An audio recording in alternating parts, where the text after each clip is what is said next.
Good morning, students. Today we are going to conduct an experiment to find the efficiency of Pelton-Wheel turbine. So here is your machine setup to conduct the experiment, and actually the turbine wheel is installed here. You can see it is a Pelton-Wheel turbine.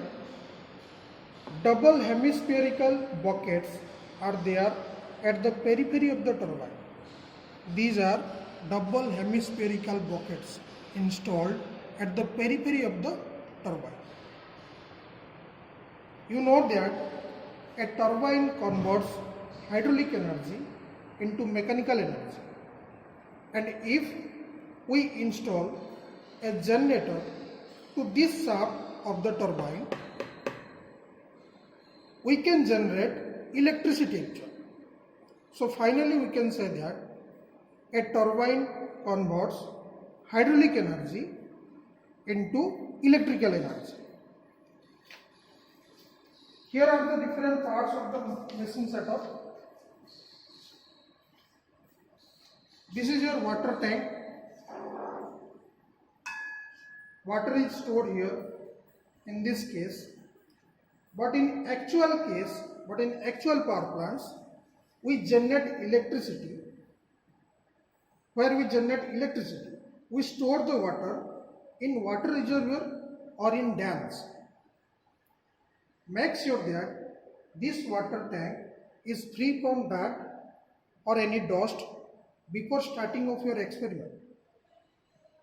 And now we are going to fill up this tank with water.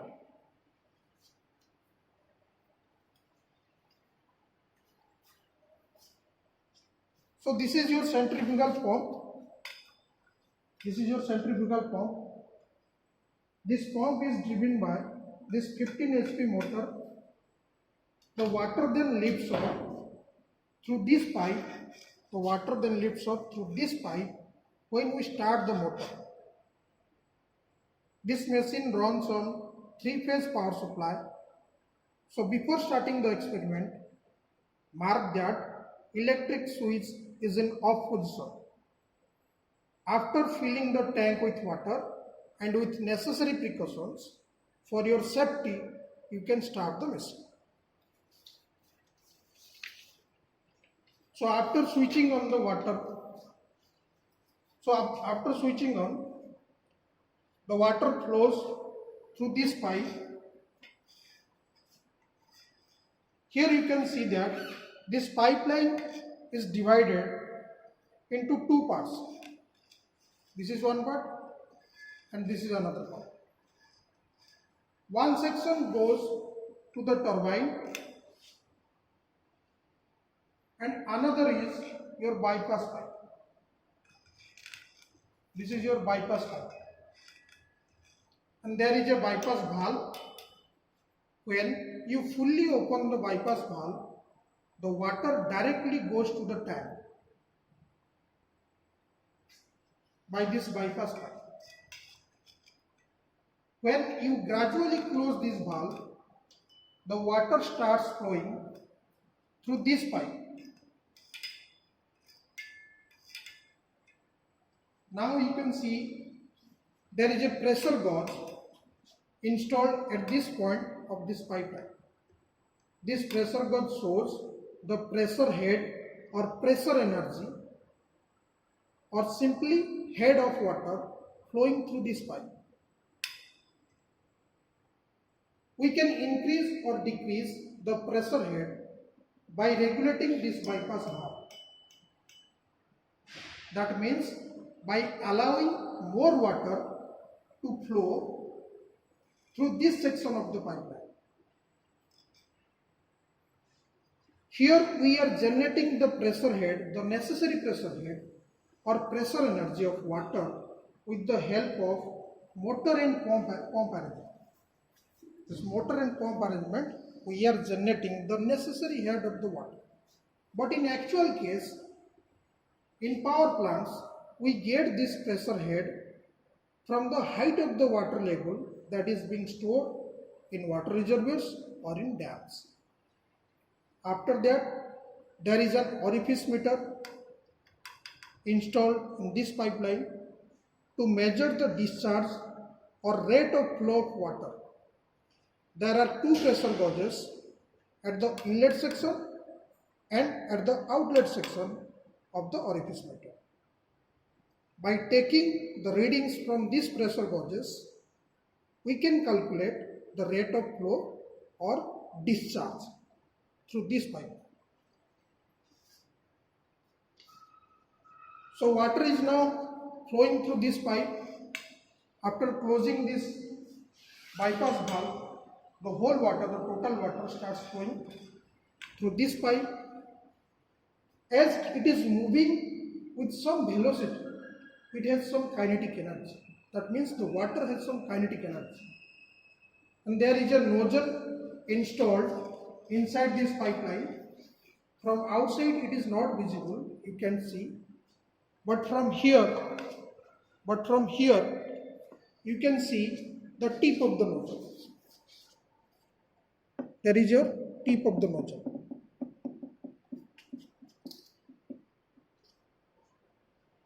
By using this nozzle arrangement, we can increase the velocity of water that strikes on the turbine.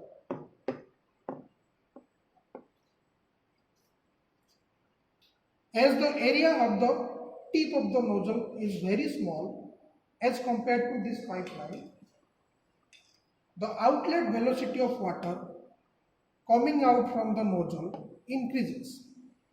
That means we get higher kinetic energy of water.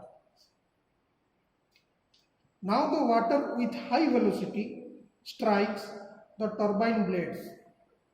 After striking the turbine blades, the water loses its kinetic energy. The kinetic energy of water is utilized to rotate the turbine. Or in other terms, we utilize the hydraulic energy to rotate this turbine. As the turbine rotates, some power generates at the shaft of the turbine. It is called shaft power. And the efficiency is nothing but your ratio between this shaft power or output power to the water power or input power. There are some definite formulas to calculate this shaft power and water power. I'll show you later. Now you can see there is a brake drum. There is a brake drum or flywheel, you can call it flywheel, attached to the shaft of the turbine. Attached to the shaft of the turbine. As the turbine rotates, this drum starts rotating. There is a spring balance arrangement over here. You can see. We can apply load on this turbine by rotating this wheel. The total load is the difference between readings of these two wires.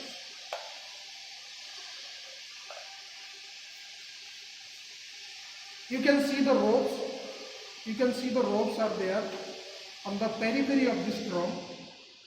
This rope has some weight and some diameter. While calculating the torque, we have to take these things into consideration. Now let's go to the blackboard. I will show you detailed calculations and tabulations. After that, we will run the machine and find the efficiency of this turbine. Data we can calculate the efficiency of this Pelton wheel turbine. Okay. So here is your aim of the experiment. Performance test on impulse turbine and to find out the efficiency. These are the procedures. First is clean the apparatus and make tank free from dust.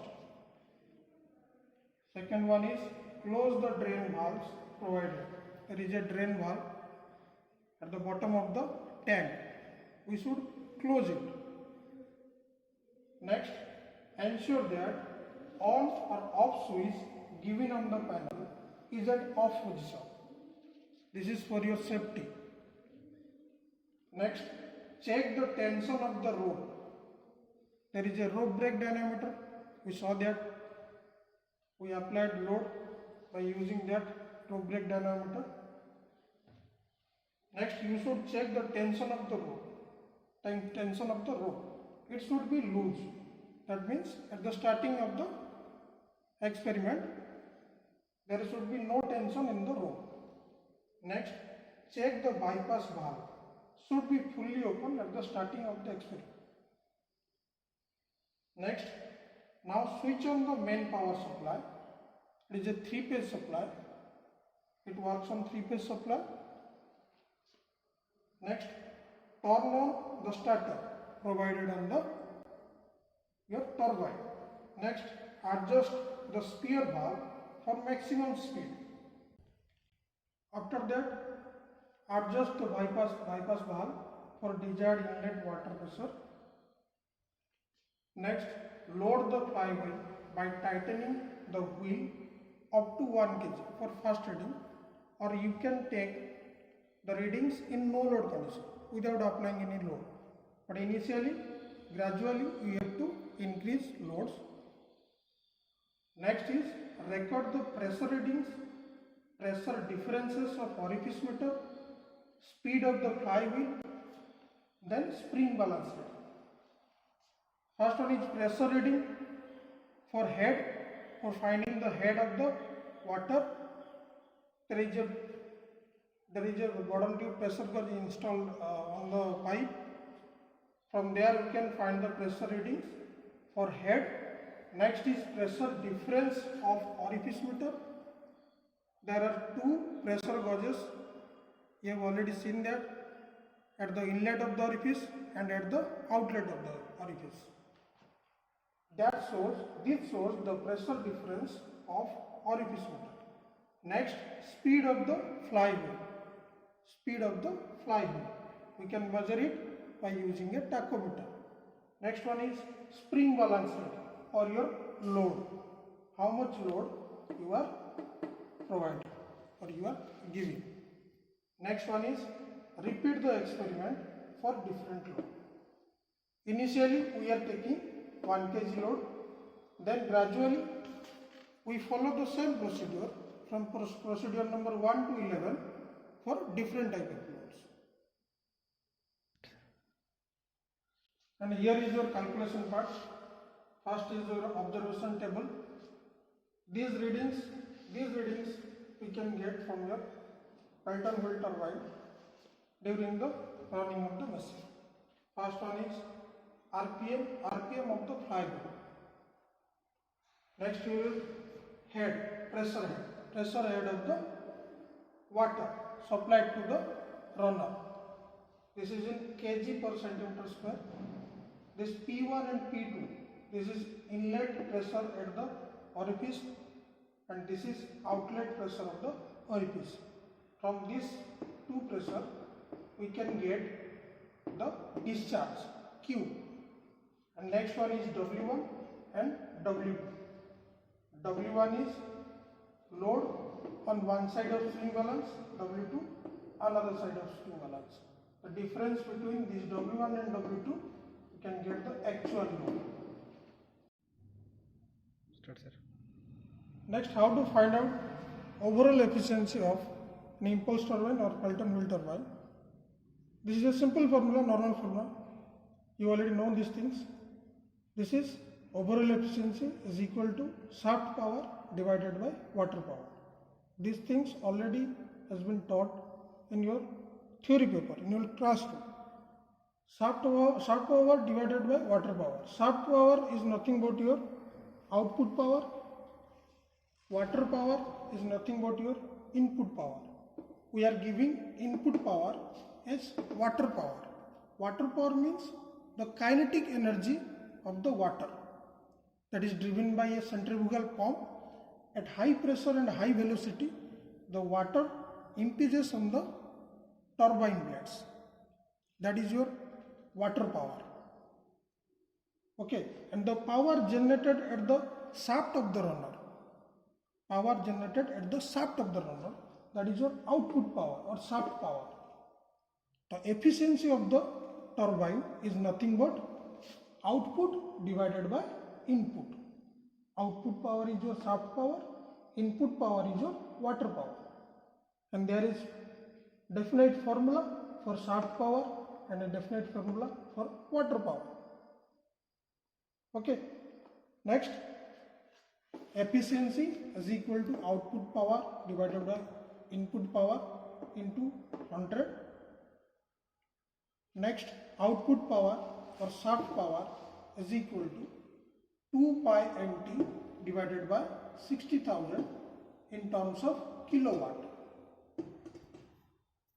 Okay, we already know 2 pi n is your RPM of the flywheel or RPM of the brake drum.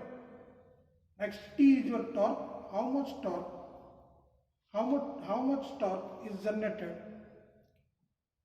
during this turning of the flywheel. We can calculate torque by using this formula. This torque is equal to W1 minus W2 plus W3 into G into RE. This is your load part. This is your load part. W into G and RE is equal to distance. Okay, load into distance, and it is in Newton meter. Torque.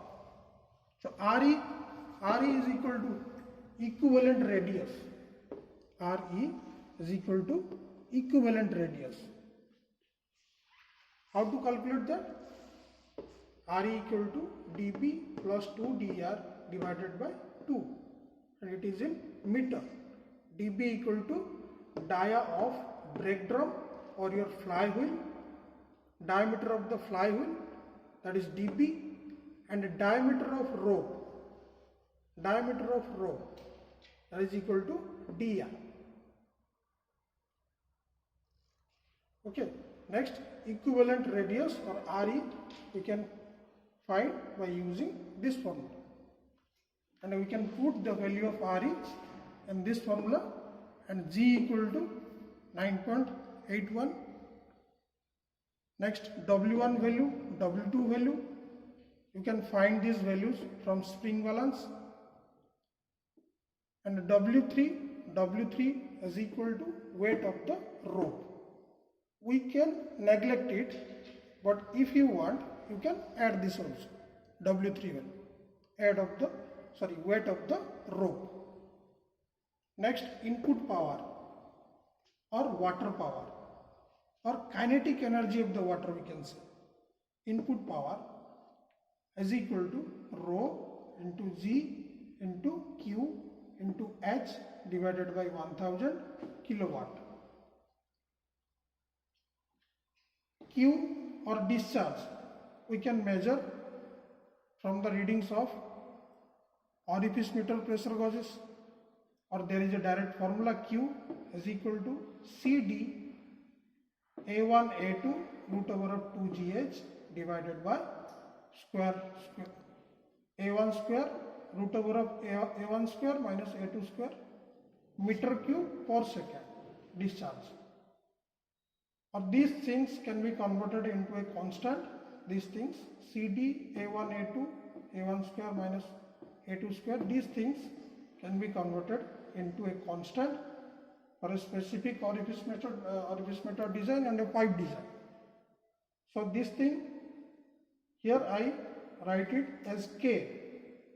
K is known as orifice constant, and we calculated these values. CD, your coefficient of discharge, A1 area of the orifice meter at the inlet, A2 area at the throat section.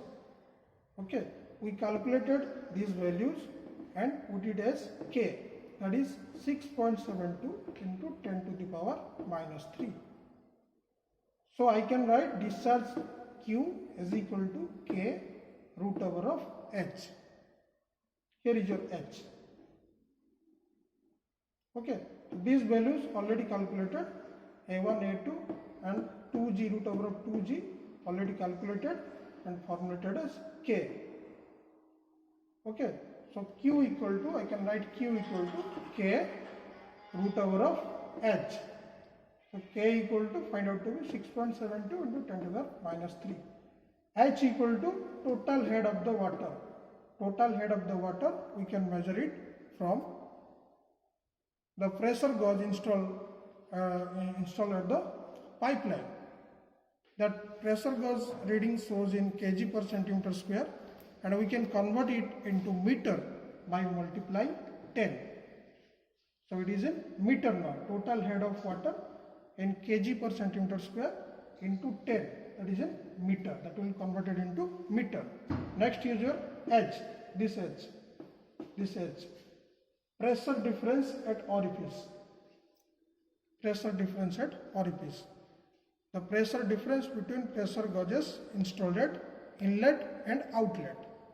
This shows the pressure difference. That is in meter also. Okay, so we can now get output power or shaft power, and next input power or water power. And now we can find the overall efficiency by finding the ratio between shaft power and water power. We can find the overall efficiency of your Pelton wheel turbine. So now we go to the machine, we go to the Pelton wheel turbine and start the machine and take all the readings, and then we put it into these formulas and find out the final efficiency. Okay, now let's go to the machine.